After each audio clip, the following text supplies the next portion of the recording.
রাজশাহীতে এত সুন্দর একটা নব থিয়েটার হয়েছে আমি শুনেছি, বাট কখনো যাওয়া হয়নি। ফাইনালি পরিবার নিয়ে চলে এসেছি। ঈদের ছুটি কাটিয়ে বাসা থেকে এসেছি, এসেই নব থিয়েটারে ঘুরলাম।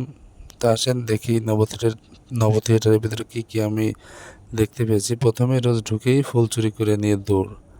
ওর যে দুষ্টুমি, একটা ছিঁড়ে হয়নি, ও আরও একটা ছিঁড়তে গেছে। এতটাই দুষ্টু যে আসলে বলার বাইরে। দেখি নব থিয়েটারের ভিতরে কি কি আছে বা কেমন পরিবেশ, কেমন কি আপনাদের একটু ঘুরে ঘুরে দেখাই।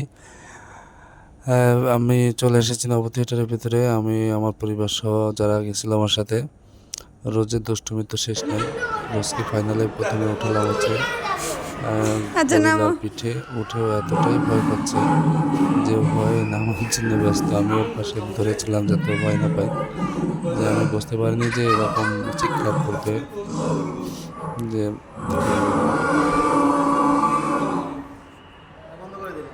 মোটামুটি যতগুলা খেলনা ছিল বা দেখার মতো জায়গা ছিল সবগুলো দেখেছি। যেখানে রোজকে ওঠানোর মতো সেখানে উঠিয়েছি, আমিও উঠেছি। যে রোজ আসলেই এরকম জায়গায় ভয় পাবে কিনা, যার কারণে ওর সাথে সঙ্গ দেওয়ার জন্য আমিও উঠেছি যাতে ও মজা পাই। যত ধরনের খেলা ছিল ওখানে সবগুলোতে রোজকে খেলিয়েছি যাতে আমার মেয়েটা ইচ্ছা মতো আনন্দ করতে পারে। আর সবচেয়ে বড় কথা হচ্ছে বাচ্চাদের নিয়েই তো আসলে এইসব আনন্দ।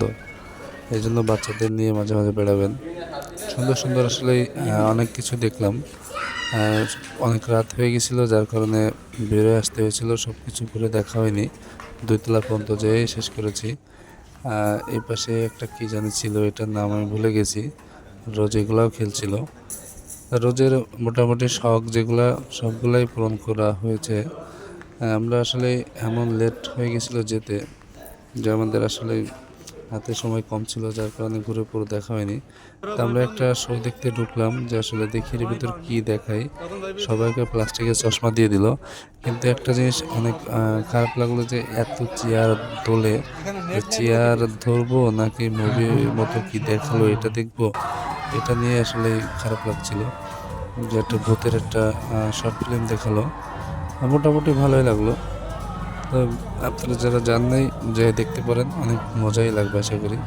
লাস্টে বউকে একটু ঘোরালাম নব থিয়েটারের ভিতরে, যে ইচ্ছে মতো ঘোরার পরে আমরা একেবারে লাস্টে দুইজন একটু একেবারে বাইরে হাঁটতে হাঁটতে বাসার উদ্দেশ্যে রওনা দেবো। যার কারণে একটু ভিডিও করা, যে দুইজনকে আসলে ওইভাবে সময় আমরা বাইরে দিতে পারি না।